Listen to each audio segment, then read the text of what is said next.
Welcome back to the channel TH classes. आज के इस वीडियो में हम देखने वाले हैं हिंदी 301 के मोस्ट इम्पॉर्टेंट क्वेश्चन आंसर्स। ये एक मैराथन क्लास होने वाली है जिसमें कि मैं आपको एक पेपर सॉल्व करके दिखाऊंगी और इस पेपर सॉल्विंग असाइनमेंट से हम जानेंगे कि कौन कौन सी ऐसी इंपॉर्टेंट चीज़ें हैं तो जो रिपीटेडली हिंदी के पेपर में पूछी जाती हैं। ठीक है, तो इस वीडियो को एंड तक ज़रूर देखिएगा, बहुत कुछ यहाँ से सीखने वाले हैं। अगर आपने हिंदी में कुछ भी नहीं पढ़ा, आपको कुछ नहीं आता है, तो इस वीडियो से आप पूरी सारी जानकारी ले लेंगे। क्या पेपर में पूछा जाएगा, किस तरीके से आपको पेपर में आंसर करना है, सभी चीज़ें स्टेप बाय स्टेप मैं आपको बताऊंगी। चलिए तो शुरू करते हैं हमारी क्लास को। और अगर आप चैनल पर पहली बार आए हैं तो प्लीज़ सब्सक्राइब कर लीजिएगा ऐसी ही और वीडियोस के लिए, क्योंकि हम ऐसी ही वीडियोस लाते हैं जो कि आपको बहुत ज़्यादा हेल्प करती हैं। सबसे पहली बात, हिंदी का पेपर है। हिंदी का पेपर के लिए सबसे ज़रूरी क्या है, पहले हम सिलेबस जान लेते हैं। क्योंकि अगर हम किसी भी चीज़ को स्टार्ट कर रहे हैं तो हमें ये पता होना चाहिए कि उसमें हम क्या क्या चीज़ें, क्या क्या कंटेंट रहने वाला है। तो सिलेबस एक बार मैं आपको दिखा देती हूँ क्या क्या सिलेबस है आपका। ठीक है, ये आपका सिलेबस है। Wait for a second.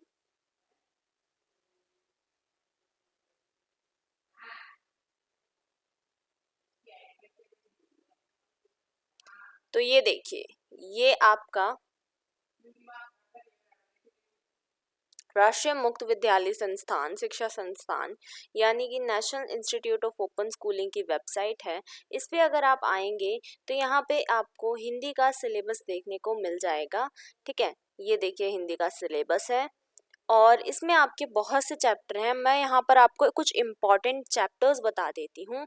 Just for example, जैसे कि आपका ये रैदास चैप्टर है, इसमें से आपके बहुत से पद पूछ लिए जाते हैं। तुलसीदास में से आपके बहुत से पद पूछ लिए जाते हैं, मीराबाई में से। मतलब ये जो शुरू शुरू के चैप्टर्स है ना, 5 तक, ये रहीम तक, आपकी ये चैप्टर बहुत इंपॉर्टेंट है। उसके बाद आपका एक था पेड़ एक था ठूठ, ये इंपॉर्टेंट है।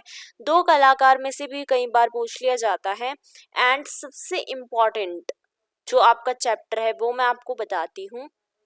ठीक है, सबसे इम्पॉर्टेंट चैप्टर है आपका विराटा की पद्मिनी। विराटा की पद्मिनी ये वेरी वेरी इंपॉर्टेंट चैप्टर है। अगर आपने ये चैप्टर नहीं पढ़ा है तो आपका बहुत लॉस होने वाला है पेपर में। ये चैप्टर ज़रूर पढ़ के जाइएगा। एक क्विक वीडियो देख लीजिएगा इस चैप्टर की, सो दैट आपको पता हो इस चैप्टर में क्या है। ये पूरा चैप्टर आपका 157 पेजेस का है अकेला। तो आप समझ सकते हैं इस चैप्टर में से बहुत से क्वेश्चन आ जाते हैं। तो प्लीज़ इस चैप्टर को ज़रूर पढ़िएगा। चलिए तो अब हम मेन अपने पेपर की तरफ बढ़ते हैं। तो ये आपका पूरा पेपर है।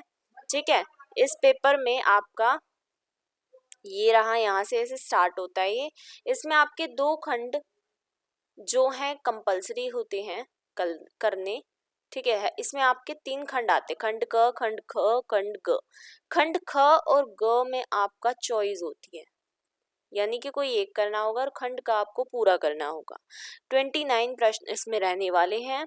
ठीक है, रोल नंबर आपको यहाँ फिल करना है। यहाँ पर आपका कोड नंबर होता है, ये आपका सेट है, नीचे आपका हिंदी और उसका कोड लिखा होगा। अब यहाँ पर कुछ इम्पॉर्टेंट चीज़ें हैं जो आपको ध्यान देनी है, जैसे कि यहाँ पर date and day of examination and then signature आएंगे दोनों टीचर्स के। सामान्य अनुदेश यही है कि आपको आपके पहले पृष्ठ पर अपना रोल नंबर ज़रूर लिख लेना है और अपने पेपर की पहले जांच कर लीजिएगा, इसलिए टाइम से पहले जाइएगा अपना, ताकि आप पेपर को अच्छी तरह देख पाएँ। 3 खंड है मैंने बताया, क, ख और ग। ख और ग में चॉइस है, कोई एक करना है, केवल एक खंड आपको करना है। 85 अंकों का खंड क है और खंड ख और ग 15 अंकों का है। ठीक है, इस हिसाब से पूरा 100 मार्क्स का पेपर बन जाता है। So the very first question of खंड क इज, पहला है क पार्ट। इसमें आपको क में 2 पार्ट मिलेंगे। जैसे ये अथवा है ना, यहाँ पर क और ख, इसमें 2 पार्ट है। वैसे देखिए, एक तो ये क है और एक ख है। ये वाला करना ही करना है, करना ऊपर वाला भी है, लेकिन ऊपर वाले में ऐसे अथवा आ गया तो यहाँ पर चॉइस दी गई है आपको। ठीक है, कोई एक करना है इसमें से। तो निम्नलिखित काव्यांश, कई बार बच्चे क्या करते हैं कि यहाँ पर ये कर लिया, ठीक है, मतलब ये दोनों ऊपर के कर लिए और नीचे का ये जो है ये छोड़ देते हैं। तो ऐसा आपको नहीं करना है, नीचे का आपको छोड़ना नहीं है, दोनों करने हैं, बल्कि ऊपर वाले में आपको चॉइस दी गई है।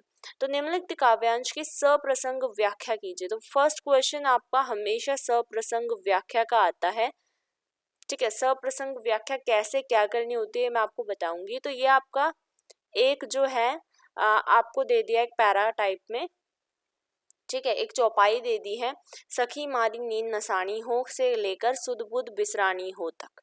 तो आपको इसका सप्रसंग व्याख्या करनी है। तो ये आप कैसे करेंगे, देखिए सप्रसंग व्याख्या करने के लिए सबसे पहले सप्रसंग, प्रसंग का मतलब क्या होता है, प्रसंग का मतलब होता है कि उस जो लाइंस है उनमें आपने क्या सीखा, किस बारे में है लाइन, ठीक है। तो इसको करने के लिए सबसे पहले आपको संदर्भ लिखना होता है। आप क्या करेंगे, सबसे पहले तो आप इसको पढ़ेंगे अच्छी तरह से, इस पूरी इसको पढ़ लेंगे, ठीक है। उसके बाद आपको उसमें क्या समझ आ रहा है, सखी मारी नींद नसानी हो, यानी कि मेरी जो नींद है वो गायब हो गई है। सखी यानी कि कोई सहेली को कुछ कह रहे हैं। पियरो पंथ निहारत सब रैन बिहानी हो, यानी कि रैन यानी रात, ठीक है, मेरी जो सारी रात है वो पिया की रास्ता निहारने में ही जा रही हैं। सखियन सब मिल सीख दया मन एक न मानी हो, यानी कि सखियों ने, सभी सखियों ने मिलकर सीख दी थी लेकिन मेरे मन ने एक न मानी। बिन देखा कल ना पड़ा मन रोस ना ठानी हो, यानी कि मेरा जो बिन देखे, मतलब वो अपने पिया को कह रही है कि बिना देखे उसके मेरे मन को कल नहीं पड़ रहा है। आंख खीन व्याकुल भया मुख पिया पिया बानी हो, यानी मेरा आंख जो है वो भी व्याकुल हो गई है, मेरे मुंह से जो है मुंह भी सूख गया है। अंतर्वेदन विरह बीमारी पीड़ न जानी हो, मतलब जो अंतर वेदना, मेरे अंदर जो विरह की वेदना चल रही है, विरह आप समझते होंगे किसी से बिछड़ना, ठीक है, किसी से बिछड़ने की जो वेदना चल रही है उसके अंदर, वो किसी ने उसकी पीड़ा को नहीं जाना। जो जातक घण को रटे मचरी जो पानी हो, मीरा व्याकुल बिरहनी सुध बुध विसरानी हो। आपको कई बार जो है इसी में पद में ही आपको देखने को मिल जाता है जिसने ये पद लिखा है। तो यहाँ पर मीरा का नाम है, तो इस चैप्टर का नाम क्या हो गया, इस चैप्टर का नाम है मीराबाई। आपके चैप्टर का नाम है मीराबाई, और लिखा किसने है, मीरा ने लिखा है। तो ये कह रही हैं कि जैसे कि मछली जो है बिना पानी तरसती है, वैसे ही मीरा जो है विरह में, अपने विरह में बिना पानी सुध बुध खोए बिसर रही है, ठीक है। अब देखो इसको आप लिखेंगे कैसे, आपने इसको व्याख्या तो कर ली, मतलब आपने समझ लिया कि इसकी हिंदी क्या निकलने वाली है। अब देखिए आपको करना कैसे है, इसको लिखना कैसे है। सबसे पहले आपको लिखनी होती है सप्रसंग व्याख्या में संदर्भ। संदर्भ में आप क्या लिखते हैं, संदर्भ में आपको लिखना होता है पाठ का नाम, ठीक है, और जिसने भी, जो भी कवि है चाहे कवियत्री है, उसका नाम, किसने वो लिखा है, ठीक है। ऐसे ही अगर सप्रसंग व्याख्या किसी पाठ की दी गई है, मान लीजिए ये तो अभी एक पद की दी गई है, किसी पाठ की हो तो वहां पर लेखक का नाम आ जाएगा, ठीक है। अब जैसे ये है प्रस्तुत पद पाठ मीराबाई से ली गई है, तो ये जो पाठ है आपका मीराबाई, ठीक है, दिखाती हूँ मैं आपको पाठ भी आपका ये देखिए, वेट, देखिए ये आपका 4th चैप्टर है मीराबाई, इसी में से वो पद लिया गया है।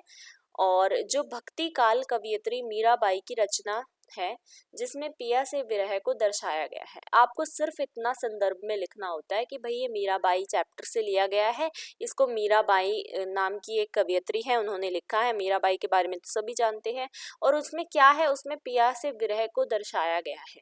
उसके बाद आपको प्रसंग लिखना होता है। प्रसंग में आप क्या लिखेंगे, प्रसंग में आप क्या ये लिखते हैं कि उस जो पद है उसमें क्या चीज बताई गई है। तो प्रस्तुत पद में मीरा ने विरह की वेदना को अभिव्यक्त किया है।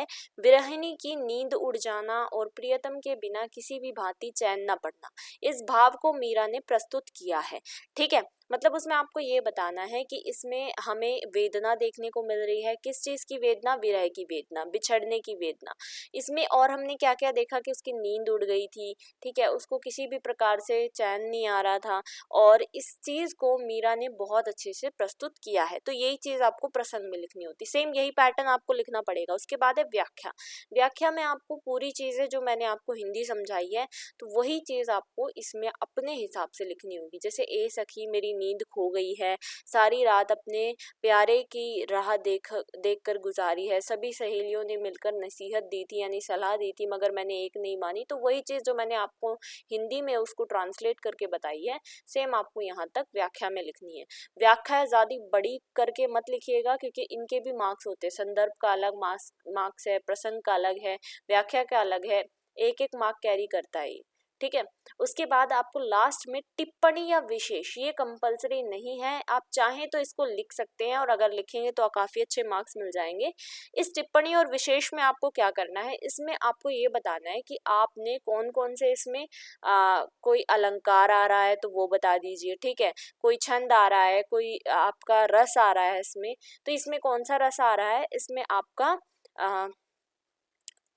विग्रह का रस आ रहा है, मतलब आप इसको कह सकते हैं बिछड़ने का जो रस होता है वो इसमें आ रहा है। पद में मीरा ने विरह वेदना को भली भांति और प्रभावकारी ढंग से दिखाया है ताकि जो पढ़ने वाला है उसकी आंखों में मीरा के अनुसार विरह की भावना उत्पन्न हो, ठीक है। तो मतलब आपको यही लिखना है इसमें विशेष में या टिप्पणी में कि आपने इसमें क्या क्या चीजें नोटिस करी हैं अलग से, वही चीज इसमें आएगी। तो आप समझ गए होंगे। अब आपको ये बताइए मुझे, काव्यांश की अगर आपको सप्रसंग व्याख्या आ जाए तो आप कैसे करेंगे, ठीक है। सप्रसंग व्याख्या, ये बात याद रखिएगा, चाहे वो किसी भी चीज की आ जाए, अगर सप्रसंग व्याख्या है तो सबसे पहले आपका संदर्भ आएगा, संदर्भ में आपको पाठ का नाम, ठीक है, और जिसने भी वो लिखा है यानी कवि का नाम या फिर लेखक का नाम। उसके बाद सेकंड नंबर पे आएगा आपका प्रसंग। प्रसंग में आपका आएगा कि उस जो भी आपको लाइंस दी गई हैं उससे आपने क्या समझा, किस बारे में है, जैसे विरह के बारे में है या फिर कई बार ममता के बारे में आ जाता है, माता के और बच्चे के बीच में प्यार के बारे में आ जाता है। उसके बाद थर्ड नंबर पे आपको व्याख्या लिखनी है, क्या आपने समझा उसमें, हिंदी आपको लिखनी है उसकी, ठीक है, बेसिकली हिंदी आपको लिखनी है उसकी।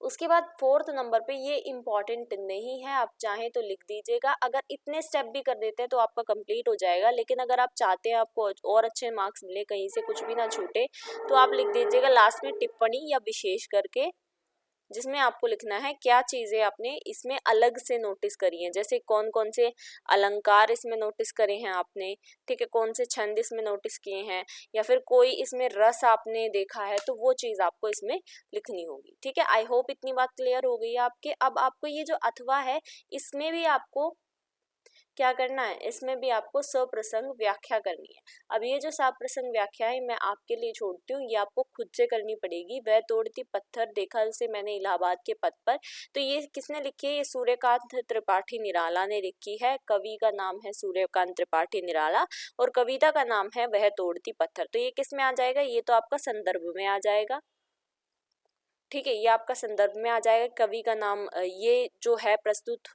पद, ये हमने वह तोड़ती पत्थर से जो कि सूर्यकांत त्रिपाठी निराला ने लिखी है से लिया गया है। उसके बाद आपको संदर्भ लिखना है, इसमें क्या क्या बताया गया है, एंड देन व्याख्या लिख के टिप्पणी आपको करनी है, ठीक है।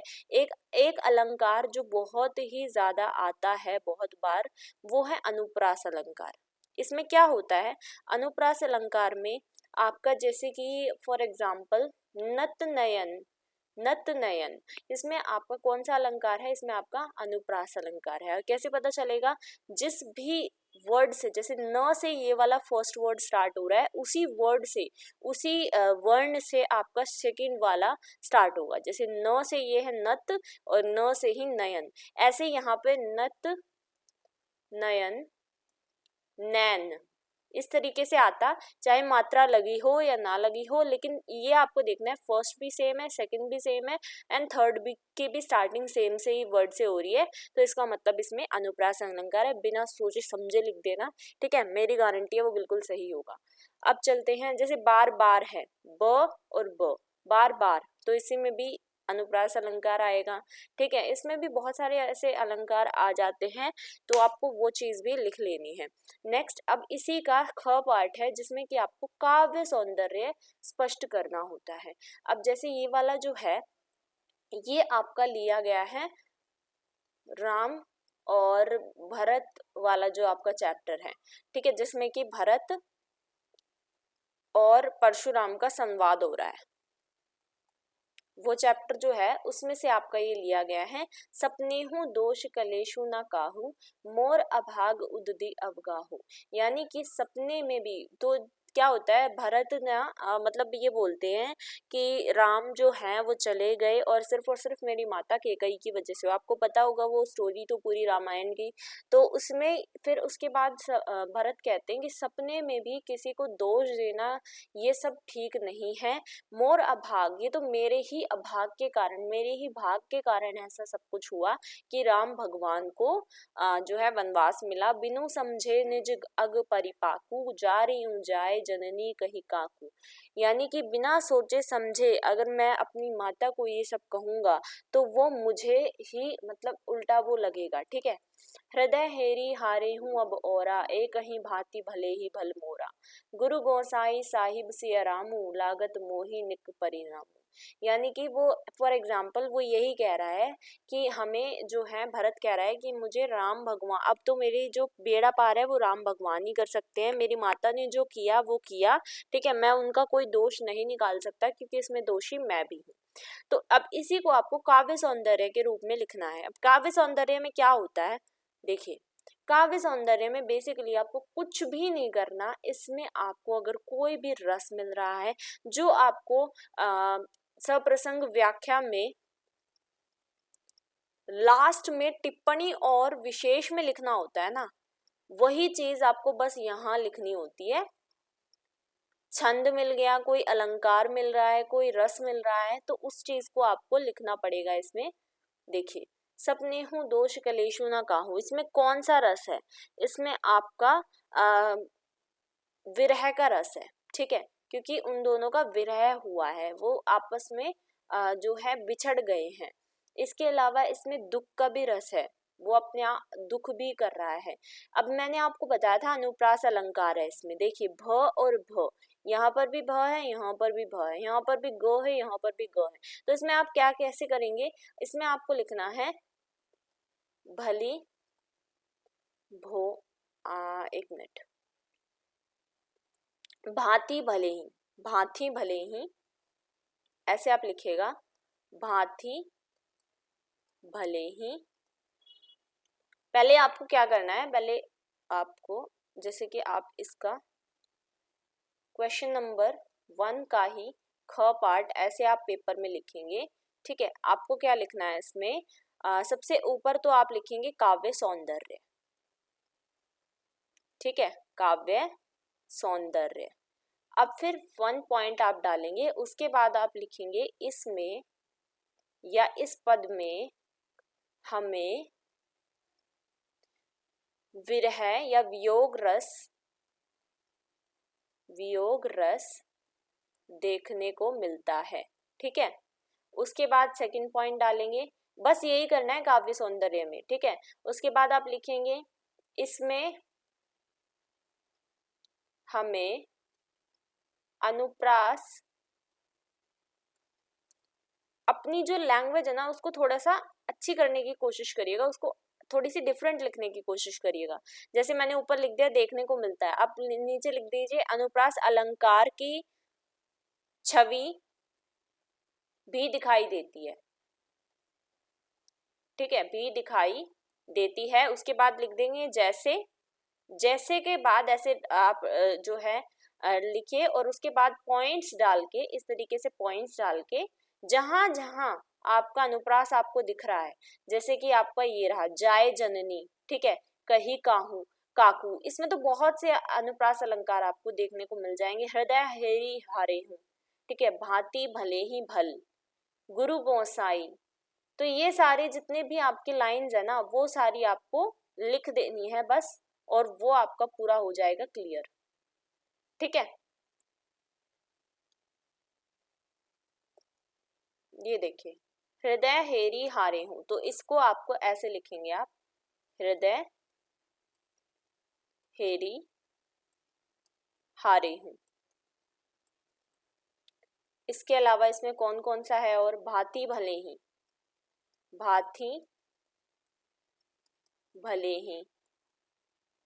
तो ये जितने भी आपको अनुप्रास दिखे ना वो सारे, अनुप्रास is a very very very important अलंकार, क्योंकि ये जो है ये हर एक उसमें देखने को मिल जाएगा और आपको इजीली याद भी रह जाएगा, ठीक है। और बाकी अलंकार जो होते हैं वो इतनी जल्दी याद नहीं हो पाते, बट ये ऐसा है जो आपको याद हो जाएगा। काव्य सौंदर्य में आपको यही लिखना होता है कि ये जो चीज आपको सामने पंक्तियां दिखाई दे रही हैं इसमें आपको क्या क्या इम्पोर्टेंट, क्या क्या विशेष आपको देखने को मिल रहा है जिससे कि ये जो काव्य है वो सुंदर दिखाई दे रहा है, ठीक है। अब क्वेश्चंस पे आ जाते हैं। सेकंड क्वेश्चन आपका हमेशा ये रहेगा कि इनमें से आपको 3 क्वेश्चन दिए जाएंगे, 3 में से 2 प्रश्न आपको करने होते हैं, 35-35 नंबर शब्दों में है ये, ठीक है। और 4 नंबर के प्रश्न हैं, तो 2-2 मार्क्स के क्वेश्चन है। फर्स्ट क्वेश्चन है, रहीम के दोहे के आधार पर लिखिए कि कैसे लोगों का जीवन धन्य है और क्यों। तो हमें बताना है रहीम के दोहे के आधार पे कि कैसे लोगों का जीवन धन्य है। तो कैसे है, रहीम कहते हैं कि जिनमें बड़प्पन होता है वे अपनी बड़ाई कभी नहीं करते। जैसे हीरा कितना भी अमूल्य क्यों ना हो कभी अपने मुंह से अपनी बड़ाई नहीं करता। रहीमन देखिन बड़ेन को लघु न दीजिए डारी, जहां काम आवे सुई कहाँ करे तलवारी। तो यानी कि जहां सुई का काम शो हो रहा है वहां तलवार निकालने की क्या जरूरत है, अपना ही बड़प्पन करने की क्या जरूरत है। जो व्यक्ति दूसरों पर उपकार करता है वही धन्य है। तो इसमें आपको क्या लिखना पड़ेगा आंसर में, आंसर में आपको लिखना है जो व्यक्ति दूसरों पे उपकार करता है वो धन्य है, और जो कभी अपना बड़प्पन नहीं दिखाता, ठीक है, बड़ाई कभी नहीं करता, बड़प्पन दिखाए लेकिन बड़ाई कभी ना करे, तो वही इंसान धन्य होता है। क्योंकि ऐसा इंसान जो होता है वो हमेशा दूसरों के काम आता है। अब नेक्स्ट है आपका क्वेश्चन नंबर सेकंड, मैं नीर भरी दुख की बदली कविता में व्यंजित 2 भिन्न अर्थों को स्पष्ट कीजिए। तो आपका जो ये है नीर भरी दुख की बदली, इसमें 2 अर्थ बताए गए हैं। पहला अर्थ ये रहा, कवियत्री क्या कहने की कोशिश कर रही है, कवियत्री को व्यक्तिगत अभावों से पैदा होने वाला दुख अत्यंत मूल्यवान प्रतीत होता है। तो इसमें नीर भरी दुख की बदली में क्या होता है, वो कवियत्री जो है वो बादलों को देखती है, ठीक है, और बादलों को देख के वो अपने जीवन की तुलना उससे करती है कि मेरा जो जीवन है वो बादलों जैसा ही है। मतलब जैसे दुख को झेलते हुए वो सामाजिक जीवन के मंगलमयता की कामना करती है, और एक तरफ तो वो बादलों से अपने दुख को देख रही है कि मेरा जीवन भी इसी प्रकार से दुखी है जैसे बादल हैं, सिर्फ घूमते रहते हैं चारों ओर, ठीक है, और जब ये भर आते हैं तो ये बारिश के रूप में बरस जाते हैं, लेकिन मैं बरस भी नहीं सकती किसी के ऊपर भी। और दूसरी तरफ ये कहती है कि मेरा जो जीवन है वो बादलों की तरह ही मूल्यवान है। तो इसमें हमें 2 अर्थ देखने को मिलते हैं, एक तरफ ये दुख देखती है बादलों में और दूसरी तरफ मूल्यवानता देखती है। जैसे बादल स्वयं में जल भरे रखते हैं वैसे कवियत्री भी करुणा रूपी जल आंसुओं द्वारा सभी के हृदय पर बरसना चाहती है, अर्थ है वह स्वयं को नीर भरी दुख की बदली कहती है।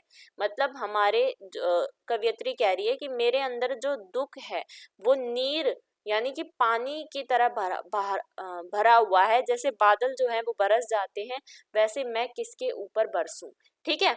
तो इसमें हमें 2 अर्थ देखने को मिलते हैं, बादल को देख के वो एक तो दुख भी प्रकट कर रही है और दूसरा वो मूल्यवान भी कह रही है कि हाँ मैं मूल्यवान भी हूँ। अब नेक्स्ट क्वेश्चन देख लेते हैं इसी का। नेक्स्ट है, परशुराम का उपदेश कविता के आधार पर लिखिए कि संसार में पराधीनता का भार किसे वहन करना पड़ता है। यानी कि कौन पराधीन होकर संसार में किस तरीके से जो है अपनी आवाज नहीं, कोई अगर ऐसा है, इस कविता का क्या मूल भाव है, परशुराम का जो उपदेश है उसमें वो बताते हैं कि कभी भी हमें किसी से भी डरकर नहीं रहना चाहिए। पराधीनता किसके सर पे रहेगी, जो अन्याय और अत्याचार के प्रति आवाज नहीं उठाएगा, लेकिन जो अन्याय और अत्याचार के प्रति आवाज उठाएगा उसी को ये प्रेरित करते हैं। कवि दिनकर जी कहते हैं कि जो लोग अत्याचार और अन्याय को सहते हैं वे कायर हैं। अपने प्रति हो रहे अन्याय और अत्याचार के विरुद्ध आवाज उठाना मानव का धर्म है, ठीक है। तो आपको इसमें क्या लिखना है, इसमें आपको ये लिखना है संसार में पराधीनता का भार किसके ऊपर रह जाता है, उसी के ऊपर रह जाता है जो कि अन्याय और अत्याचार के खिलाफ आवाज नहीं उठाता है। तो यहाँ पर आपको कोई 2 करने हैं, मैंने आपको तीनों के आंसर बता दिए हैं, आप कोई भी 2 कर लीजिएगा। नेक्स्ट क्वेश्चन है, कठपुतली या फिर कठपुतली कविता अथवा, अथवा जहां पर भी आ जाए ना कोई एक करना है, या तो ये करिए या तो ये करिए। रैदास के पद जेह कुल साधु बैसनो होई का केंद्रीय भाव 30 से 40 शब्दों में स्पष्ट करना है। 2 नंबर में क्वेश्चन है। केंद्रीय भाव हमेशा 3rd नंबर पे आपका पूछा जाता है 3rd क्वेश्चन में, ठीक है। तो इस केंद्रीय भाव में आपको क्या करना होता है, बेसिकली केंद्रीय भाव में आपको ये बताना होता है कि आपने जो कविता पढ़ी है या फिर कोई भी आपने पद पढ़ा है उसमें उससे आपने क्या समझा, ठीक है, क्या आपको पता चला कि उस पूरी कविता में क्या बताया गया, उसका केंद्रीय भाव क्या है।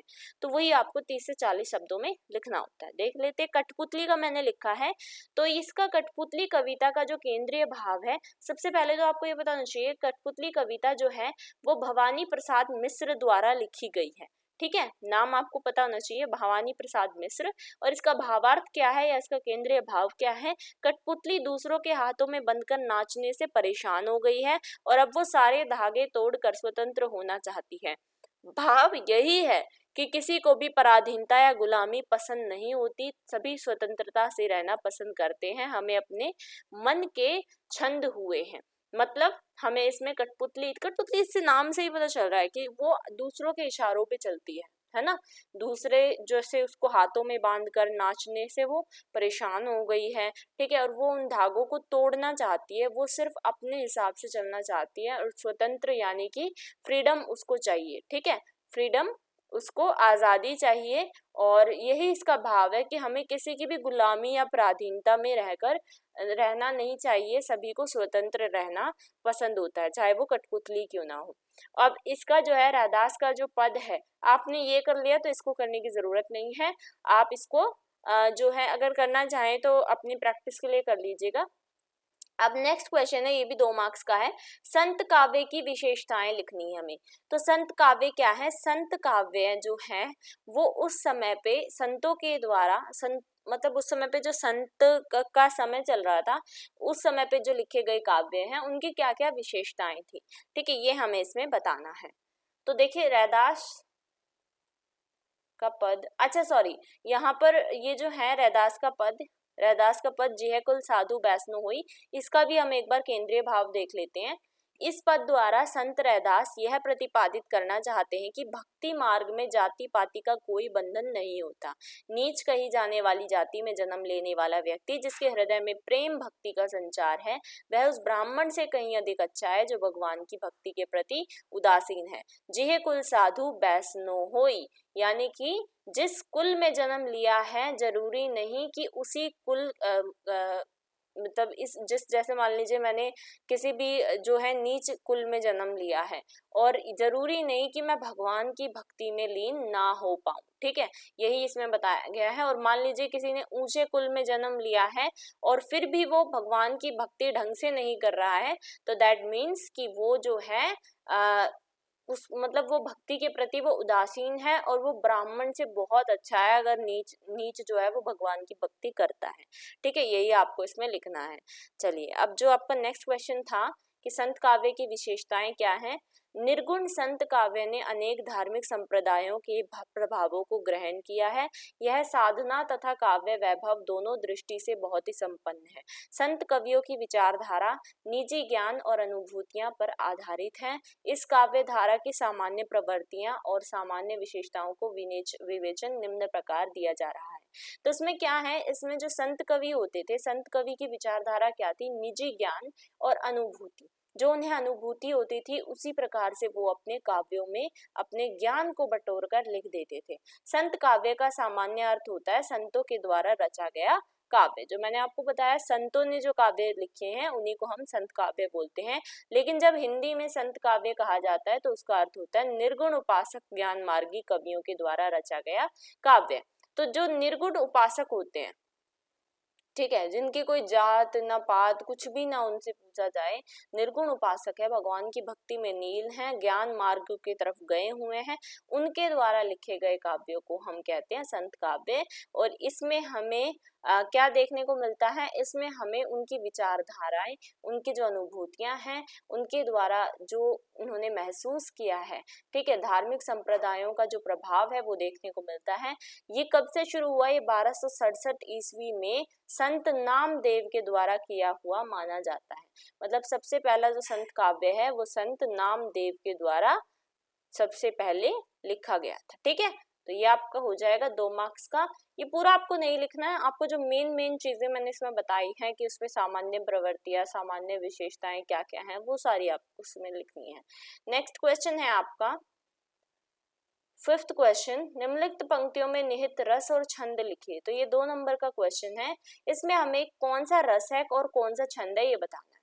तो आपको पेपर में लिखना पड़ेगा रस कौन सा है इसमें, देखिए पहले, धोए धोए हारी पदमाकर तिहारी सोहो अब तो उपाय एक चित्त में चढ़े नहीं।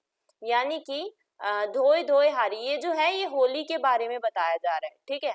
होली के बारे में आपकी एक आई थिंक कबीर ने लिखी हुई है, ये एक पूरी एक कविता है जो कबीर ने या किसी ने शायद पद्माकर ने लिखी है, ठीक है। तो इसमें क्या बताया गया है, इसमें होली के बारे में बताया गया है और जो कृष्ण है वो कैसे गोपियों के साथ होली खेल रहे हैं और वो कह रही हैं कि मैं धो धोकर हार गई हूँ। हाँ सॉरी, पद्माकर ने ये लिखी है, ठीक है। और अभी तक ये जो रंग है वो छूट नहीं रहा है, मेरे दिमाग में कोई भी उपाय नहीं आ रहा है कैसे इसको हटाऊं। तो इसमें कौन सा रस है, इसमें आपका श्रृंगार रस है, ठीक है, श्रृंगार रस है। श्रृंगार रस में हमें जो है प्रेम का हमें देखने को मिलता है, प्रेम हमें देखने को मिलता है। तो कृष्ण का गोपियों के प्रति जो प्रेम है वो हमें इसमें देखने को मिल रहा है, इसलिए इसमें हम श्रृंगार रस कहेंगे। उसके बाद इसमें छंद कौन सा है, छंद इसमें है आपका द्विमासिक छंद, ठीक है। या फिर आप इसको लिख सकते हैं कि ये जो है ये एक दोहा है, ये क्या है, दोहा है, ठीक है। छंद में आपका, छंद में क्या आता है, छंद में आपका बेसिकली आपका दोहा है, ठीक है, चौपाई है, सोरठा है, तो वो चीज आपको लिखनी है। देखिए मैं आपको फॉर एग्जांपल बताती हूँ, दोहे में आपकी 2 लाइन्स होंगी, यहाँ पर आप देखिए 2 लाइन है, 2 लाइन्स हो गई। चौपाई में आपकी 4 लाइन होगी, सोरठा में आपकी 8 लाइन होगी। तो इस हिसाब से आपको छंद जो है निकालना होता है, ठीक है। उम्मीद करती हूँ आप रस भी निकाल लेंगे, छंद भी निकाल लेंगे। रस कई प्रकार के होते हैं, रस के एग्जाम्पल मैं आपको बताती हूँ। जैसे श्रृंगार रस है वो किसके लिए होता है, वो प्रेम के लिए होता है। उसके बाद आता है एक वियोग रस। वियोग रस जो होता है उसमें हमें पता चलता है कि है ना, किसी के बिछड़ने के बारे में बताया गया है, दुख के बारे में अगर बताया गया हो, ठीक है। उसके बाद आता है वीर रस। वीर रस नाम से ही पता चल रहा है जिसमें कि हमें जो है किसी भी वीरता का प्रमाण मिल रहा हो। जैसे कि अगर आपका फॉर एग्जांपल आ जाए लक्ष्मीबाई के बारे में, तो लक्ष्मीबाई क्या है, वीरता का प्रमाण है, तो इसलिए हमें इसमें लिखना पड़ेगा वीर रस है। तो इस हिसाब से बहुत से रस होते हैं, ये आप एक बार रिवाइज कर लीजिएगा। नेक्स्ट क्वेश्चन देख लेते हैं एक बार। नेक्स्ट क्वेश्चन में भी आपका गद्यांश दिया है, उसकी सप्रसंग व्याख्या करनी है। 4 नंबर का एक क्वेश्चन है, उम्मीद करती हूँ अब आप आराम से कर लेंगे। अथवा दिया हुआ है, मतलब ये देखिए यहाँ तक या तो आपको ये वाला करना है या फिर आपको ये वाला करना है, ठीक है। तो आपको कोई भी एक इनमें से ले लीजिएगा, उसका सप्रसंग व्याख्या आप करके खुद देख सकते हैं, ठीक है। इसमें सबसे पहले आपको पता है किस तरीके से क्या करना है। अब इसे का ख पार्ट है, ये आपका 2 नंबर में है। ऊपर जो 4 मतलब ये पूरा टोटल क्वेश्चन हो गया 6 नंबर का, ये ऊपर वाला जो है ये 4 नंबर का है और नीचे वाला आपका 2 नंबर का है ख पार्ट, ठीक है। क पार्ट में आपकी 2 चॉइस है, तो एक आपको करनी है। तो सेकंड क्वेश्चन देख लेते हैं। पठित पाठ के आधार पर कन्हैया लाल मिश्र प्रभाकर अथवा राजेंद्र यादव की भाषा और शैलीगत विशेषताएं उदाहरण सहित हमें लिखनी है। तो कन्हैया लाल मिश्र की मैंने प्रभाकर के नाम से जिनको जाना जाता है, उनकी क्या क्या शैलीगत विशेषताएं हैं ये हमें इसमें बताना है, ठीक है। तो देखिए इसमें हमें क्या करना होता है, किसी की भी हमें शैलीगत विशेषताएं अगर देखने को मिल जाए, शैलीगत विशेषताएं, तो हमें इसमें क्या करना पड़ेगा, हमें उसमें ये बताना पड़ेगा कि हम जो भी हमने कवि की कविता पढ़ी है उसमें हमने किस प्रकार की भाषा, जैसे कोई कवि जो है अवधी भाषा का इस्तेमाल करता है, कोई ब्रज भाषा का इस्तेमाल करता है, कोई खड़ी बोली हिंदी का इस्तेमाल करता है, ठीक है, कोई जो है अपनी बिहारी भाषा का इस्तेमाल करता है। तो वो जो भाषा है वो बतानी पड़ेगी। उसके बाद उनकी शैली क्या है, किस शैली में वो लिख रहे हैं। तो इसमें आपको बेसिकली यही बताना है कि जो प्रभाकर हैं, प्रभाकर या राजेंद्र यादव की भाषा और शैलीगत जो विशेषताएं हैं वो आपको इसमें बतानी है। उसके बाद आपका नेक्स्ट क्वेश्चन है अब ये आ जाता है 7th क्वेश्चन आपका क्वेश्चन आंसर, यानी बुक में जो आपके चैप्टर्स दिए हैं उनमें से क्वेश्चन आंसर 40 शब्दों में आपको लिखने हैं। 4 नंबर के क्वेश्चन होने वाले हैं, 2 प्रश्नों का उत्तर देना है, क ख ग पार्ट में से कोई 2 प्रश्न उठाइए। तो देखिए यहाँ पर एक था पेड़ और एक था टूट। मैंने आपको बोला था इंपॉर्टेंट है। निबंध में लेखक ने रावण और हिरण्यकश्यप जैसे पौराणिक पात्रों का उदाहरण क्यों दिया है, तो ये आपको लिखना है। तो इसका आंसर आप देख लीजिए, क्यों दिया है, क्योंकि कवि ने उनका उदाहरण इसीलिए लिया है क्योंकि वे केवल अपना मत ही सही समझते थे। तो आपको पता होगा रावण और हिरण्यकश्यप, ठीक है, वो दोनों अपने आप को क्या समझते थे कि वही है सब कुछ और आगे उनके कोई है ही नहीं, क्योंकि वो किस में थे, अहंकार में चलते थे। तो ये जो है ये दोनों अपने आप को अपना ही मत सही समझते थे, अपने आप को ही सही समझते थे। और इसी प्रकार से जो ठूंठ है वो भी केवल अपना ही मत सही समझता है, अकेला वही जो है खड़ा हुआ है सबके सामने। तो यही आपको इसमें लिखना था और आपका फिर आंसर कंप्लीट हो जाता। नेक्स्ट क्वेश्चन है, प्रति की मृत्यु के बाद नहर पर स्नान करने के लिए जाती अनुराधा को प्रकृति कैसी लग रही थी। अच्छा, मैं आपको एक और बात बता दूं, मैंने आपकी प्लेलिस्ट बनाई हुई है, किस लिए, आपकी जो बुक है हिंदी की उसके मैंने सभी चैप्टर्स आपके कंप्लीट करवा दिए हैं। कुछ एक चैप्टर हैं जो रह गए होंगे, लेकिन सभी मैंने कोशिश की है चैप्टर कंप्लीट करवाने की। तो वो प्लेलिस्ट आप देख लीजिएगा, कोई अगर चैप्टर आपको नहीं समझ आ रहा है तो उस प्लेलिस्ट में जाइए, ठीक है, चैनल पर आपको मिल जाएगी। आप वहां से जाकर कोई भी चैप्टर जो नहीं समझ आ रहा है उसकी वीडियो ऑन करिए और आपको सारे चैप्टर्स में मैंने समझाए हुए हैं, आपको समझ आ जाएगा, ठीक है। अनुराधा भी मैंने करवाया हुआ है, एक था पेड़ एक था ठूठ भी मैंने करवाया हुआ है, पीढ़ियां और गिट्टियां भी मैंने करवाई हुई हैं, तो सभी आपको मिल जाएंगे, ठीक है। इसके अलावा प्लेलिस्ट एक और बनी हुई है आपकी, जो बनी हुई है मैराथन वीडियोस की। अब इन मैराथन वीडियोस में आपकी जो है इंपॉर्टेंट क्वेश्चन आंसर्स की सीरीज आई हुई है, तो वो भी आप जाकर चेक जरूर कर लीजिएगा। अब यहाँ पर क्वेश्चन क्या था, क्वेश्चन ये था कि अनुराधा जो है, अनुराधा स्नान करने के लिए नहर पर जाती है, कब जाती है, पति की मृत्यु के बाद, ठीक है। तो उसको वहां पे प्रकृति कैसी लग रही थी ये आपको बताना है। तो देखिए, नहर पर जाती अनुराधा को प्रकृति मुरझाई हुई और बेरंग दिख रही थी। उसे वह दिन रह रह कर याद आ रहा था जब वह शादी के बाद एक रस्म के लिए किसी जगह पर अपने पति के साथ लाल जोड़े में आई थी और आज उसके शरीर पर सफेद कपड़ा था जो उसे अंदर से कचोट रहा था, ठीक है। उसको प्रकृति कैसी दिख रही थी, उसको प्रकृति मुरझाई हुई बेरंग दिख रही थी, ठीक है। उसे वही दिन याद आ रहे थे बार बार जब वह शादी के बाद एक रस्म के लिए अपने पति के साथ इस जगह पर आई थी और उसने उस समय पे क्या पहना हुआ था, उसने उस समय पे लाल जोड़ा, ठीक है, अपना श्रृंगार किया हुआ था, लेकिन आज उसके शरीर पर क्या था, सफेद रंग की साड़ी थी, ठीक है।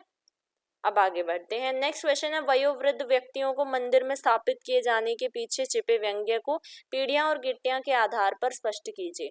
तो ये जो है इस चैप्टर में हम बेसिकली यही देख पाते हैं कि इसमें जवान और वृद्धों के बीच में एक होड़ सी लगी हुई है।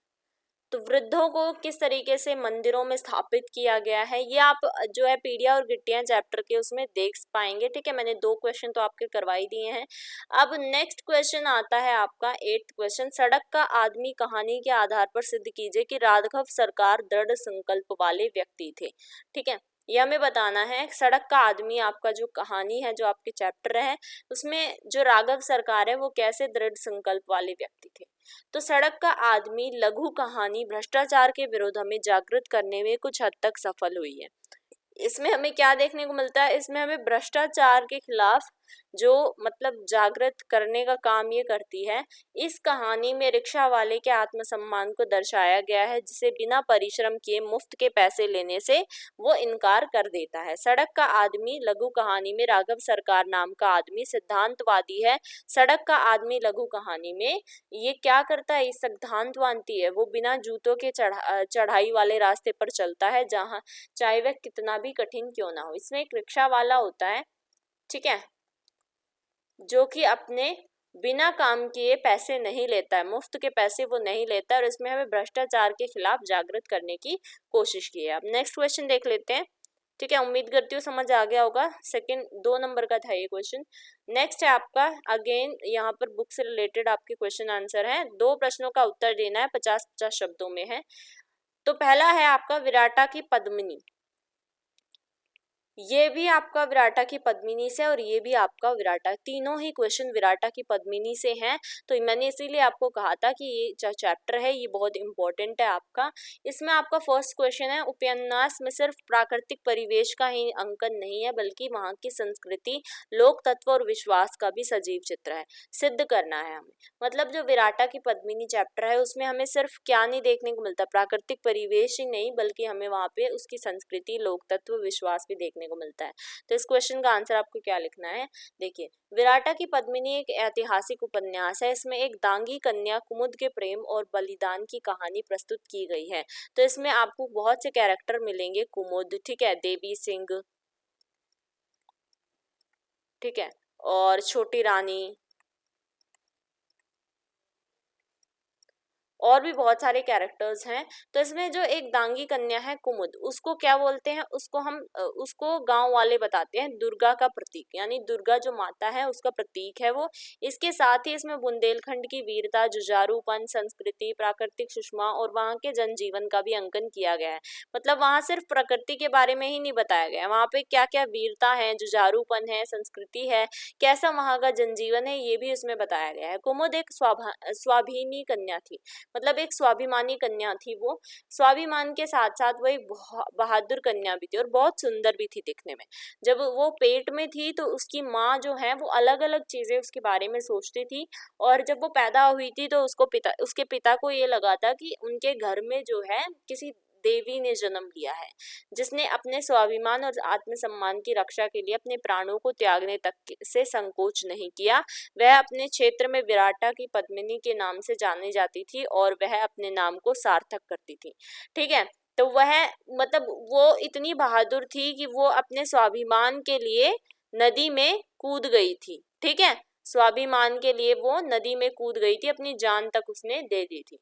तो ये आपका इसमें बताया गया है। नेक्स्ट है, दलीप नगर का राज्य प्राप्त करने के लिए छोटी रानी ने क्या क्या षड्यंत्र किए। तो दलीप नगर का राज्य प्राप्त करने के लिए छोटी रानी ने जो है पहले तो आपका एक सिंह करके कोई कैरेक्टर था, उसको मरवा दिया उसने, ठीक है, मार दिया उसने। और इसके अलावा उसने जो है एक मुसलमानी एक राजा था, उसको उसने राखी भिजवाई, ठीक है। छोटी रानी ने बहुत से षड्यंत्र यहाँ पर रचे थे। तो जब आप चैप्टर पढ़ेंगे तब आपको समझ आ जाएगा। नेक्स्ट है, विराटा की पद्मिनी उपन्यास के आधार पर देवी सिंह का हमें चरित्र चित्रण करना है। तो देवी सिंह जो थे, देवी सिंह बहुत ही ज्यादा बहादुर और स्वाभिमानी चरित्र का थे, और वो काफी दृढ़ संकल्पी थी, मतलब जो उन्होंने सोच लिया वो करते ही थे।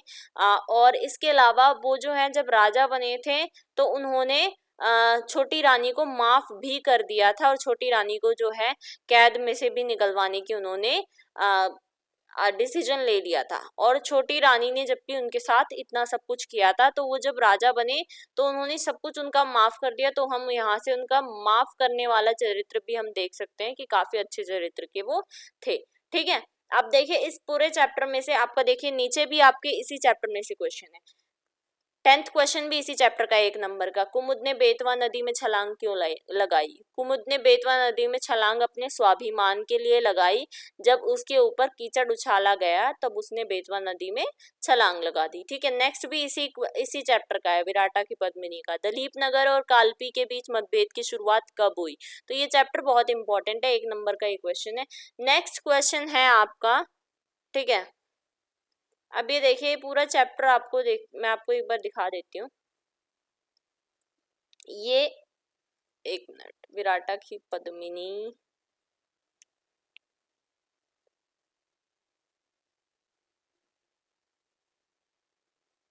ये रहा विराटा की पद्मिनी जो चैप्टर है, ये पूरा आपको 157 पेजेस का चैप्टर है। और ये आपको याद करना ही, मतलब ये इसको आप बस एक ना, मतलब ओवरव्यू आपका इसका ले लीजिएगा ताकि आपको पेपर में आसानी हो। ये पूरा चैप्टर आप यहाँ पर देखिए 157 पेजेस का है, और इसमें आपको लास्ट में चरित्र चित्रण भी देखने को मिल जाएगा। ठीक है, अगर हम नीचे आए तो हमें इसमें चरित्र चित्रण भी देखने को मिल जाएगा।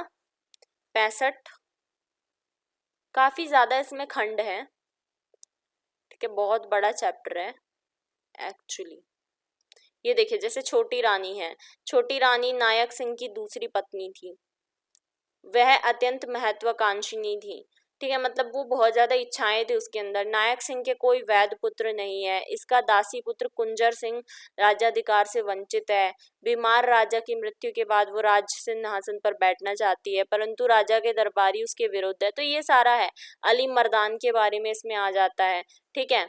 नायक सिंह कौन था? नायक सिंह दलीप नगर का राजा है, वो एक बहुत ही अयोग्य, विलासी, संकीर्णी, पागल, असंयमी है, ठीक है। रामदयाल के बारे में आ जाएगा इसमें, और ऊपर भी बहुत से ऐसे कैरेक्टर्स हैं। तो ये सारे आप कुछ ना कर पाए ना तो इन कैरेक्टर्स के बारे में पढ़ लीजिएगा, आपको काफी चीजें पता चल जाएंगी।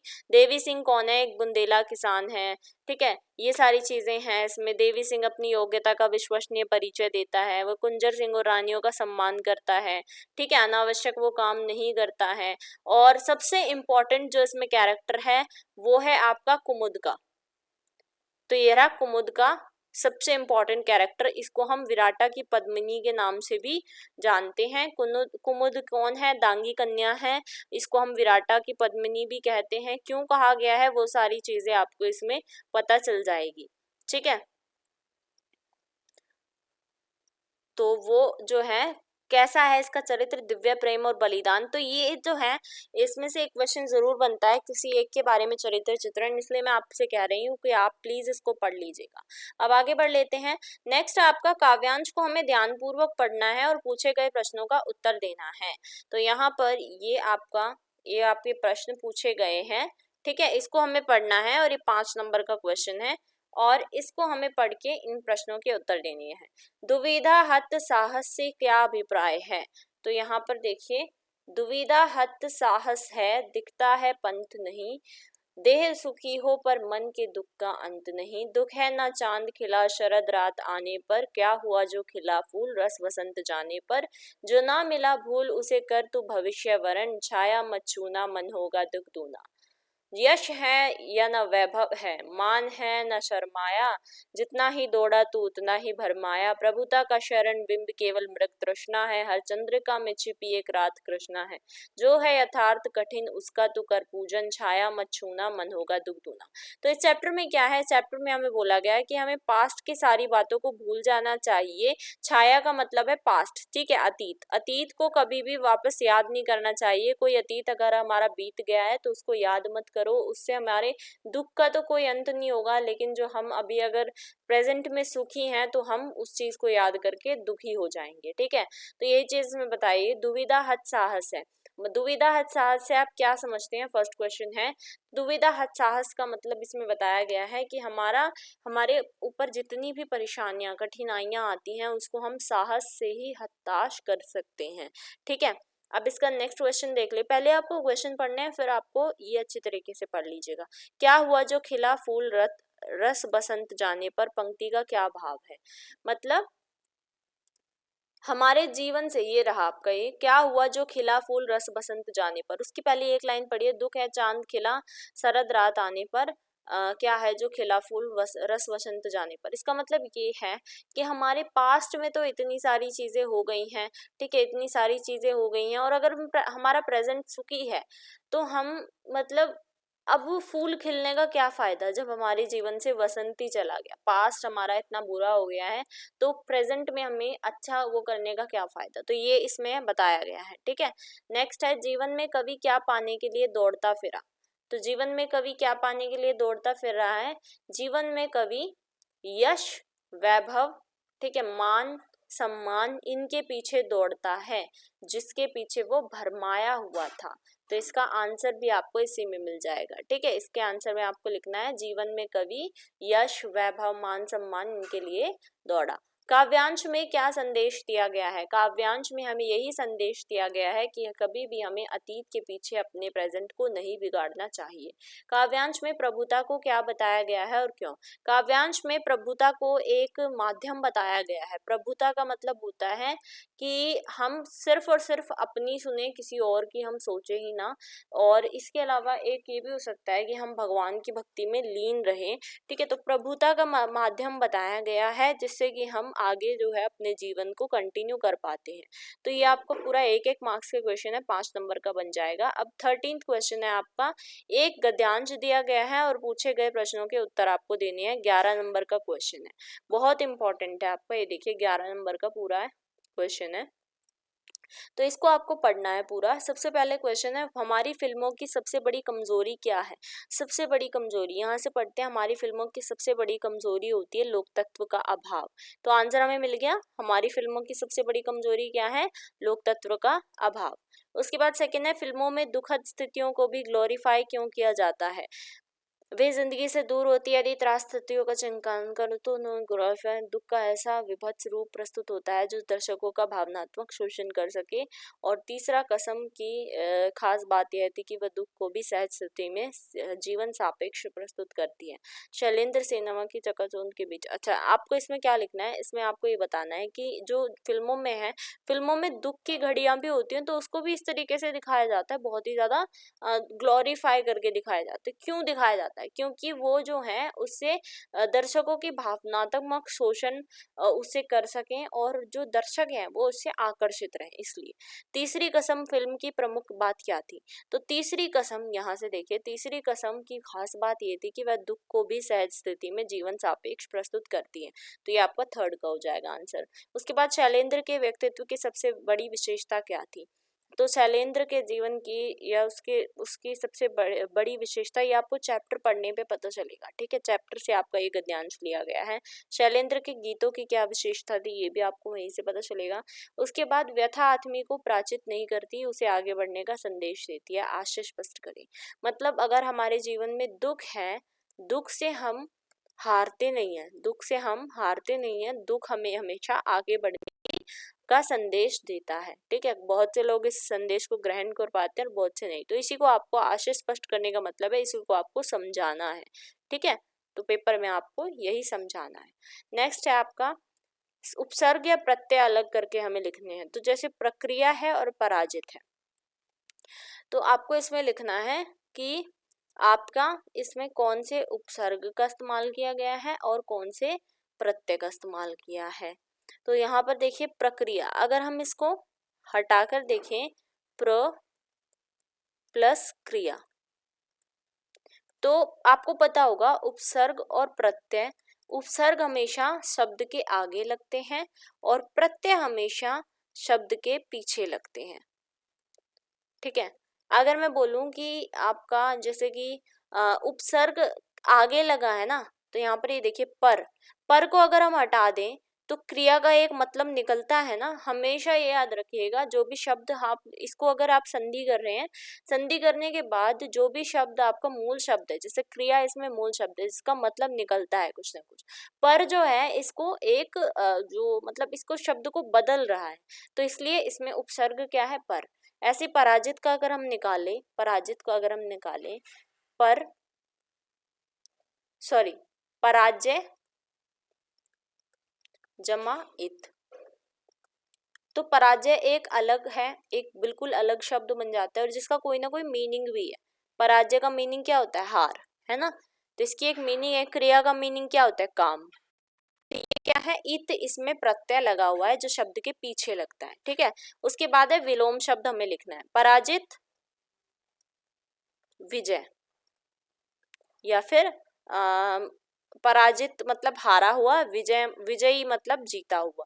नेक्स्ट है सापेक्ष, सापेक्ष यानी किसी एक के उसमें जाना, तो हम लिख देंगे इसका आपेक्ष। चलिए नेक्स्ट है इसी का, वे सिनेमा की चकाचौंध के बीच रहते हुए यश और धन लिप्सा से कोसों दूर थे, संयुक्त वाक्य में रूपांतरण कीजिए। तो इसका आपको क्या करना है, ये पूरा एक वाक्य है, इसको आपको एक बनाना है। वे सिनेमा की चकाचौंध के बीच रहते हुए यश और धन लिप्सा से कोसों दूर थे।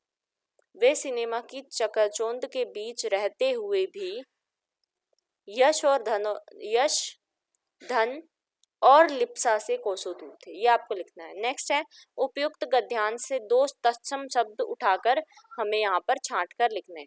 तत्सम और तद्भव शब्द आपको पता ही होंगे, तो ये आप मुझे कमेंट करके बताइएगा कि आपने कौन कौन से इसमें तत्सम शब्द क्या होते हैं, तद्भव कौन से होते हैं। नेक्स्ट है, चित्रांकन शब्द का संधि विच्छेद करना है, यानी कि हमें इसको अलग अलग करके लिखना है। चित्रांकन, चित्र जमा अंकन, पेपर में आपको इस तरीके से लिखना पड़ेगा। ठीक है, चलिए आगे बढ़ लेते हैं। अब देखिए आपके नेक्स्ट आ जाते हैं निर्देशानुसार उत्तर देने वाले क्वेश्चन। ठीक है, एक एक मार्क्स के सारे क्वेश्चन है।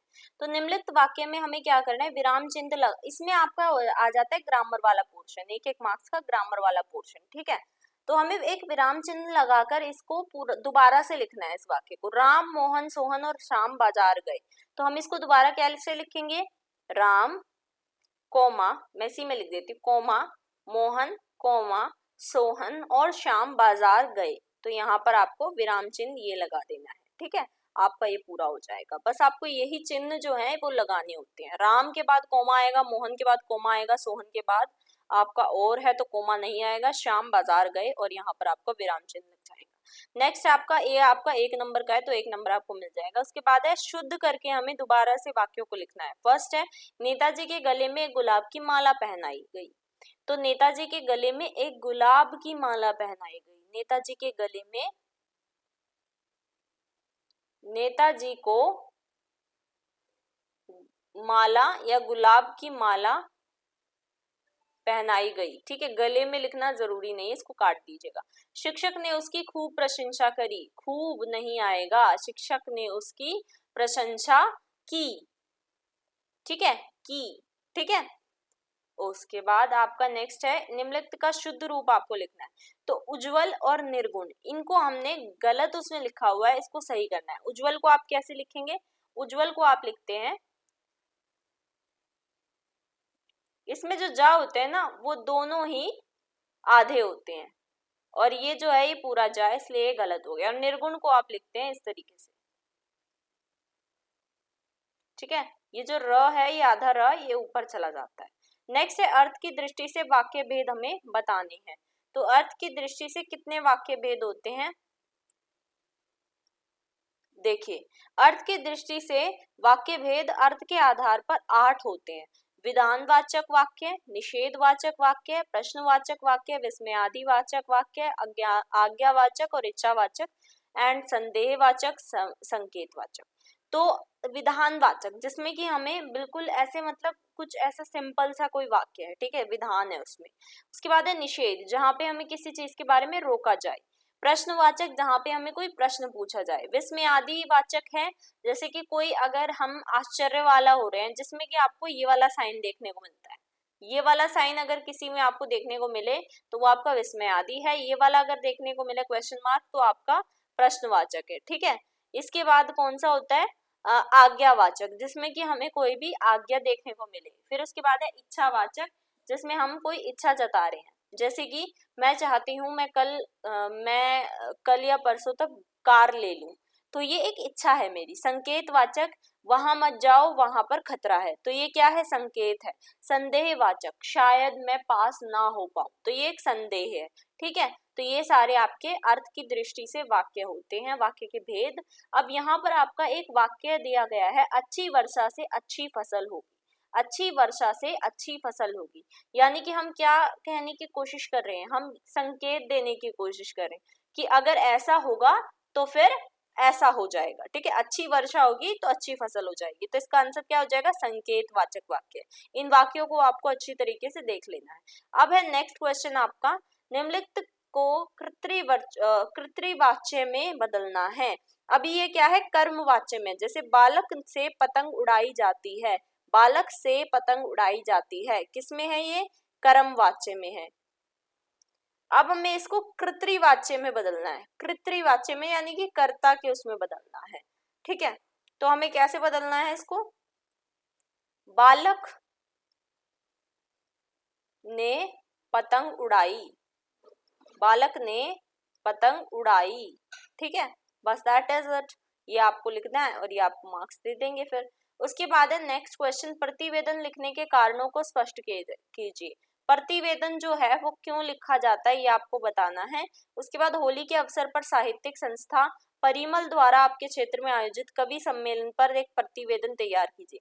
प्रतिवेदन को आप समझ सकते हैं, एक रिपोर्ट आपको तैयार करनी है। ठीक है, रिपोर्ट क्यों लिखी जाती है ये बताने के लिए कि हमारे क्षेत्र में ये सारी चीजें हो रही हैं, उसमें हमने यही सारी चीजें का जैसे कि वो किया। ठीक है, इसमें आपको एक होली के अवसर पर साहित्यिक संस्था है परिमल, परिमल के द्वारा आपके क्षेत्र में आयोजित है कवि सम्मेलन, तो उसके ऊपर एक आपको प्रतिवेदन लिखना है। 4 नंबर का ये है, आप उम्मीद करती हूँ लिख लेंगे। इसके बाद है सार, तो या तो आपको प्रतिवेदन वाला करना है या सार वाला करना है, इसमें आपको चॉइस आएगी। तो 1/3 शब्दों में सार आपको लिखना है उपयुक्त शीर्षक के साथ। पहले आप क्या करेंगे, सार लिखने के लिए बहुत ही आसान है और बहुत ही इंपॉर्टेंट है सार, 4 नंबर का है ये ऑब्वियसली। तो पहले आप इस पूरे पैरा को पढ़ लीजिए। इस पैरा में आपको क्या समझ आता है, जैसे केक, बिस्कुट और चिप्स आदि अल्ट्रा प्रोसेस्ड फूड ज्यादा खाना दिमाग की ताकत पर असर कर डालता है।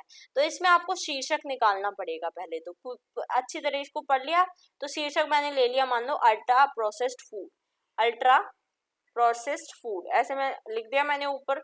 उसके बाद इसमें से सार के रूप में, सार मतलब होता है इसमें आपने जो पढ़ा वो आपको क्या समझ में आया, तो आप क्या लिखेंगे, केक बिस्कुट, यहाँ पे यहाँ से लेके फर्स्ट लाइन आपने लिख दी। उसके बाद आपने लिख दिया कि ये दिमाग पे इतना असर डालते हैं, ये हमारे शरीर में सूजन, दर्द ये सब पैदा कर सकते हैं, और ये एक प्रोटीन साइटोंकिस है। ठीक है, ये बनाता है। यहाँ पर आपको एंड की लाइन 2-3 लाइन उठा दीजिए, बीच की उठा लीजिए और जो नीचे की 2-3 लाइन उठा दीजिए, आपका पूरा हो जाएगा सार। अब नेक्स्ट है आपका निबंध के बारे में आता है। 300 शब्दों में निबंध लिखना है कोई एक विषय के ऊपर, 8 नंबर का है, बहुत इंपॉर्टेंट है। ठीक है, जैसे कि फर्स्ट इसमें टॉपिक है और भी खेल है, क्रिकेट के सिवाय, क्रिकेट के सिवाय और भी खेल है, जैसे कोई भी आपका फेवरेट खेल है उसके बारे में आपको पूरी 300 शब्दों में लाइन लिखनी है। जो भी आपके दिमाग में आ रहा है वो लिख लीजिए, इसको प्लीज मत छोड़िएगा। ठीक है, अगर कोई बच्चा है जिसकी स्पीड बहुत कम है, वो पहले इसी क्वेश्चन को उठा लो। आपने आंसर शीट देखो, आंसर शीट में 16 नंबर का क्वेश्चन है, उसी को पहले उठा लो, उसी को कर दो, 8 नंबर यहाँ से आपको मिल जाएंगे। उसके बाद नगरों में बढ़ती प्रदूषण की समस्या, कोई एक पे आपको लिखना है, परिश्रम का कोई विकल्प नहीं है, यात्रा जो बुलाए नहीं भूलती। तो मैं यहाँ पर आपको दिखा देती हूँ। फॉर एग्जाम्पल ये देखिए, आपका प्रदूषण की समस्या के ऊपर ये पूरा मैंने निबंध जो है इस तरीके से आपको लिखना है। जैसे प्रदूषण जो है वो नए युग की महा त्रासदी है। ठीक है, इस ये बहुत ज्यादा हमें वो करवाता है। प्रदूषण कितने प्रकार के होते हैं, प्रदूषण क्या है, प्रदूषण के प्रकार कितने हैं, हम निबंध में क्या क्या लिखेंगे। ठीक है, निबंध में सबसे ऊपर तो आपका पहले आएगा प्रदूषण की समस्या, जो भी आपका टॉपिक है। क्या है आपका टॉपिक यहाँ पे, नगरों में बढ़ती प्रदूषण की समस्या। ठीक है, उसके बाद प्रदूषण है क्या, आखिर क्या है, उसके बाद उसके कितने प्रकार हैं, प्रदूषण क्यों फैलता है, इसके कारण क्या हैं, 3rd नंबर पे कारण आएंगे। उसके बाद इसको हम कैसे रोक सकते हैं, कैसे रोक सकते हैं वो चीज आपको लिखनी है। एंड देन प्रदूषण जो है वो हमें कहाँ कहाँ पे कैसे कैसे नुकसान करता है। एंड एट लास्ट आप निष्कर्ष लिख दीजिए। ठीक है, आपका पूरा निबंध कंप्लीट हो जाएगा, 8 नंबर आपको आराम से मिल जाएंगे। ये आपको पूरा इसमें लिखना है। नेक्स्ट है आपका किसी भी एक का भाव पलवन आपको करना है, 3 नंबर का है। भाव पलवन में क्या होता है कि आपने एक लाइन आपको दे दी। ठीक है, लाइन आपको दे दी, आपको उस लाइन में आपको क्या समझ आया वो आपको लिखना होता है। जैसे परहित सरिस धर्म नहीं भाई, या फिर आवश्यकता आविष्कार की जननी है।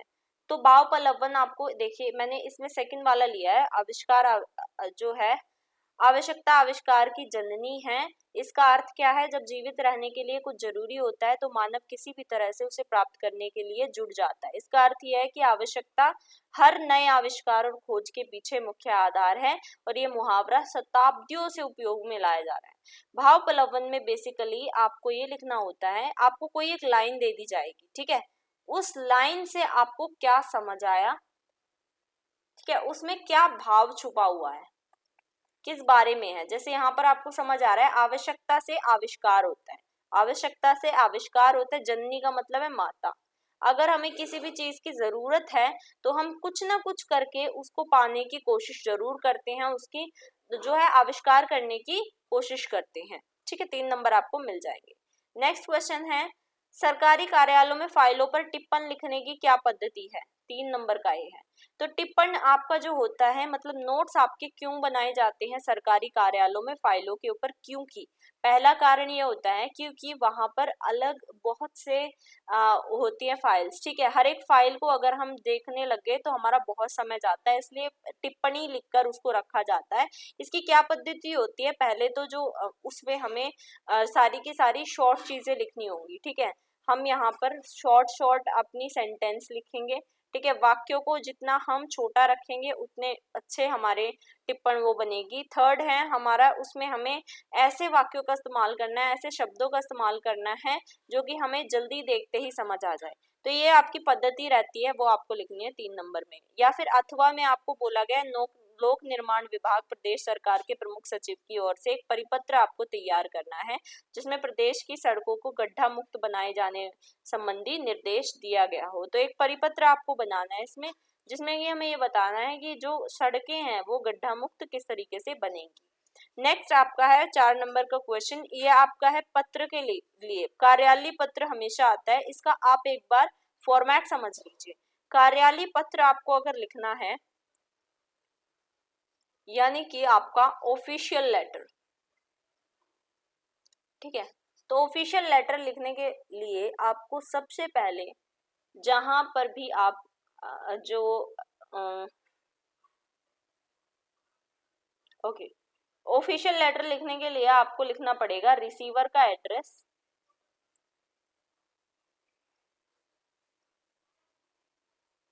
ठीक है, रिसीवर का एड्रेस, यानी कि मान लीजिए मैं किसी बैंक को लिख रही हूँ, जैसे बैंक जो है वो भी एक कार्यालय पत्र है।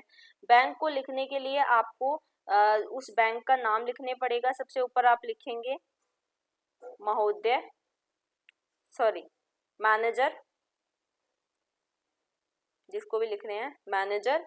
उसके बाद जिस भी बैंक को लिख रहे हैं, जैसे मैं लिख रही हूँ यूनियन बैंक को, यूनियन बैंक ऑफ इंडिया। ठीक है, उसका एड्रेस नई दिल्ली ऐसे करके 110031। और उसके बाद आपको लिखना है महोदय।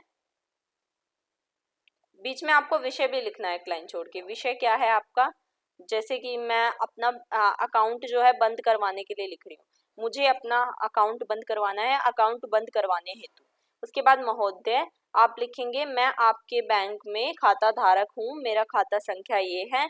ठीक है, और मैं अपने अकाउंट को बंद करवाना चाहती हूँ, मतलब जो मटेरियल हमें इसमें लिखना है विषय में वही उसका छोटा रूप होगा।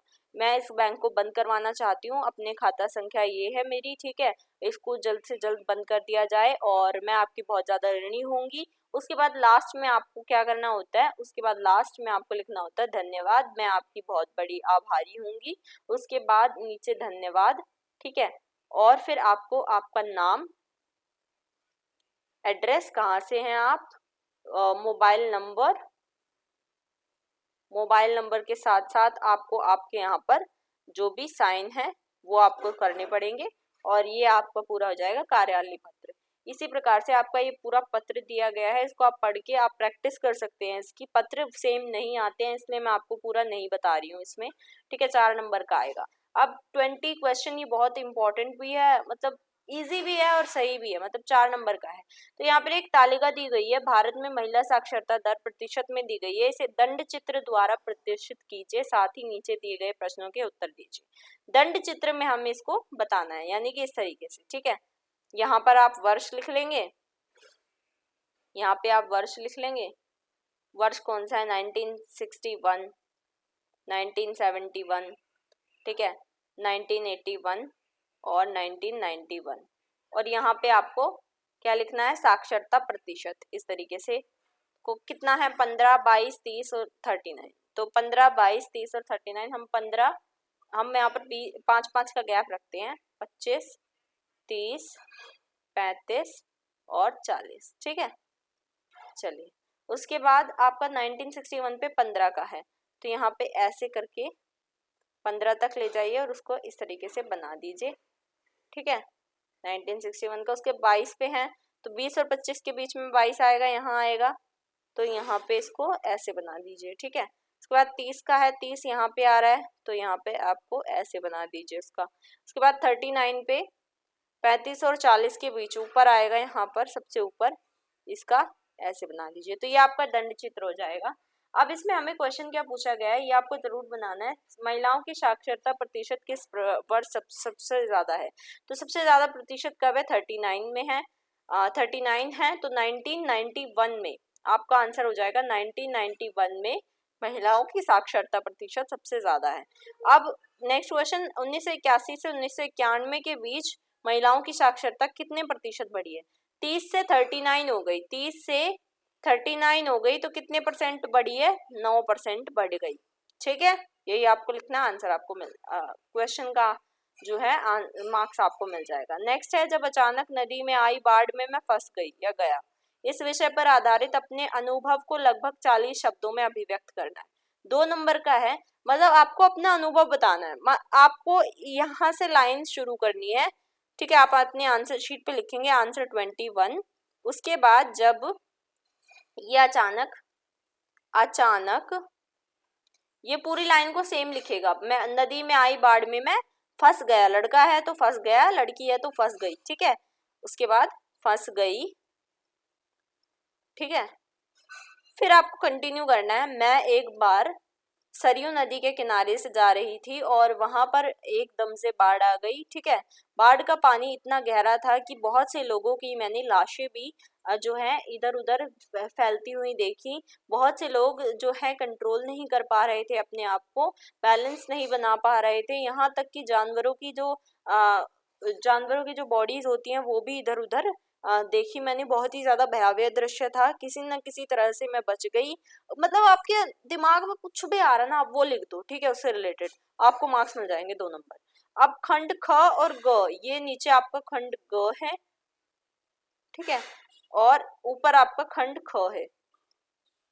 आपको सूचना प्रौद्योगिकी और हिंदी ये करना है या फिर ये करना है, विज्ञान की भाषा हिंदी।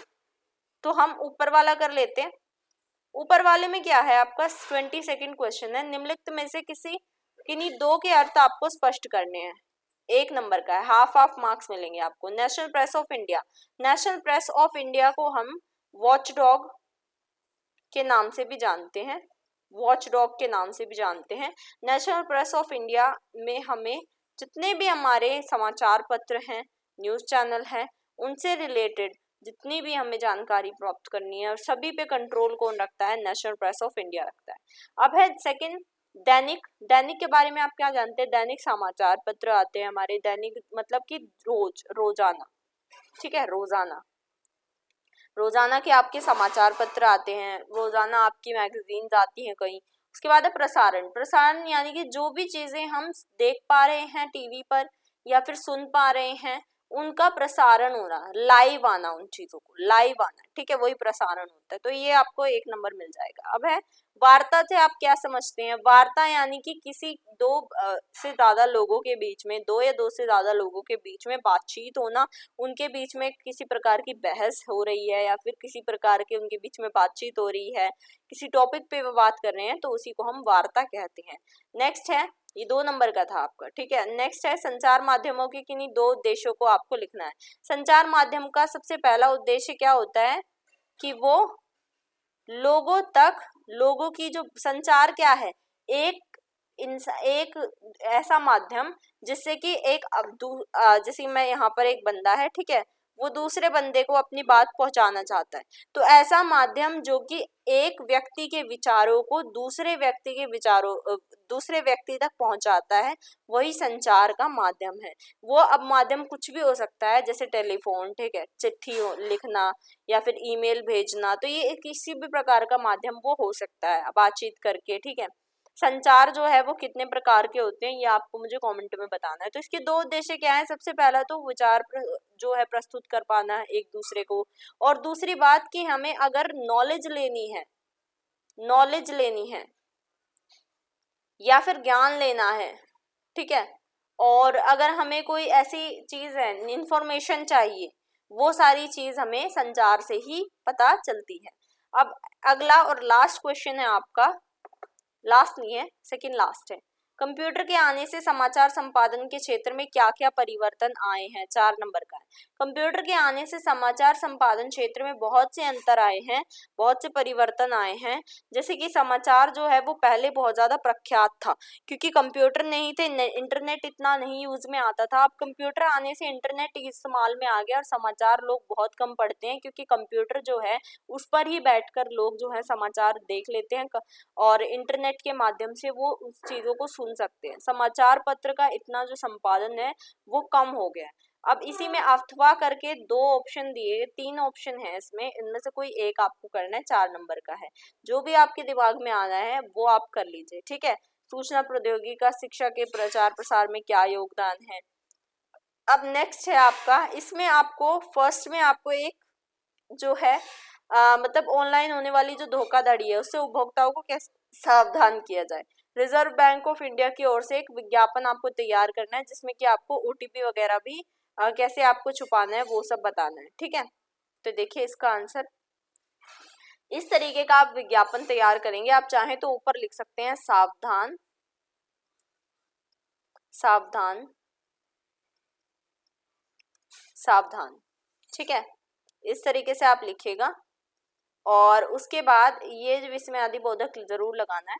उसके बाद आपको सबसे ऊपर आप चाहें तो लिख सकते हैं रिजर्व बैंक ऑफ इंडिया, क्योंकि हमें बोला गया है रिजर्व बैंक ऑफ इंडिया का है, रिजर्व बैंक ऑफ इंडिया, ठीक है।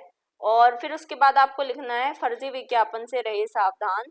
और जो साइबर अपराधी होते हैं नागरिकों को ठगने के लिए ऑनलाइन विज्ञापन प्लेटफॉर्म को सोशल मीडिया का उपयोग करके, तो सुरक्षा टिप्स आपको लिखनी है। मतलब विज्ञापन में आपको जो अपने पॉइंट्स आपको नजर आ रहे हैं जो आपको लिखने हैं, जैसे ओटीपी की किसी को जानकारी ना दें, कोई भी लेन देन या कोई भी ऐसी चीज है जो कि आपको अपने तक ही सीमित रखनी है, वो किसी से शेयर ना करें, किसी भी अस्थापित लिंक पर क्लिक ना करें, कोई ऐसा लिंक आ रहा है आपके पास उसको क्लिक ना करें, कोई भी ऐसी वेबसाइट है जो सही नहीं लग रही है आपको उस पर क्लिक ना करें, ठीक है। तो ये आपको इसमें इस तरीके से विज्ञापन बनाना पड़ेगा। आप चाहें तो ये ड्राइंग बना सकते हैं, नहीं अगर आपको आ रही है तो मत बनाइएगा।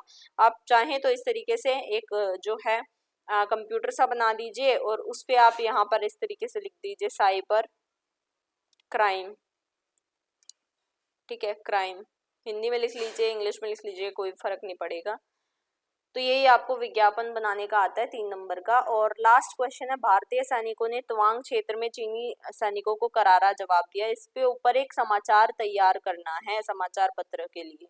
तो आपको सबसे ऊपर लिखना पड़ेगा भारतीय, कोई भी ऐसे चटपटा सा कुछ ऐसा शीर्षक लिख दीजिए, टाइटल लिख दीजिए, तवांग क्षेत्र, भारतीय सैनिकों ने तवांग क्षेत्र को दिया मुंह तोड़ जवाब, ठीक है, चीनी सैनिकों को मिला मुंह तोड़ जवाब। अब उसमें आप पूरी डिटेल्स लिख लीजिए कि ऐसे ऐसे हुआ, ठीक है, तवांग क्षेत्र में जो है हमारे भारतीय सैनिक घुसपैठ कर बैठे और चीनी सैनिकों को उन्होंने करारा जवाब दिया, जो चीनी लोगों ने हमारे ऊपर हमला किया था तो उसका उन्हें जवाब मिल गया। इस तरीके से आपको लिखना है। और ये आपका खंड ग है, इसमें भी सेम इसी तरीके का आपको मार्क्स मिलेगा, मतलब पूरे 15 नंबर का ये भी है। और आप चाहें मेरे मेरे हिसाब से ऊपर वाला थोड़ा इजी रह जाएगा, उसको आप बना के भी लिख सकते हैं। ये थोड़ा सा आपके लिए हार्ड हो जाएगा तो आप ऊपर वाला ही करिएगा, ठीक है। और यहाँ पे आपको पूरा पेपर हो जाता है कंप्लीट। आई होप आपको ये पूरा पेपर समझ आ गया होगा। और इस पूरे पेपर में आपको कोई भी डाउट है तो मुझे कमेंट में ज़रूर बताइएगा। उम्मीद करती हूँ आप अपना हिंदी का पेपर बहुत अच्छी तरीके से करके आएंगे। सभी को मेरी तरफ से ऑल द बेस्ट, ठीक है। और प्लीज़ अपने आप को थोड़ा कॉन्फिडेंट रखिए कि पेपर बहुत अच्छा जाएगा, क्योंकि कॉन्फिडेंस इज द की, ठीक है। तो पेपर बहुत अच्छा जाएगा, पेपर में कुछ इतना हार्ड नहीं आता है। जो मैंने आपको टिप्स बताई हैं उनको ज़रूर फॉलो करिएगा, आपके अच्छे से अच्छे मार्क्स आने से कोई नहीं रोक सकता। और उम्मीद करती हूँ वीडियो को आप लाइक करेंगे, शेयर करेंगे एंड सब्सक्राइब करेंगे हमारे चैनल को, जिसका नाम है TH classes. Thanks for watching.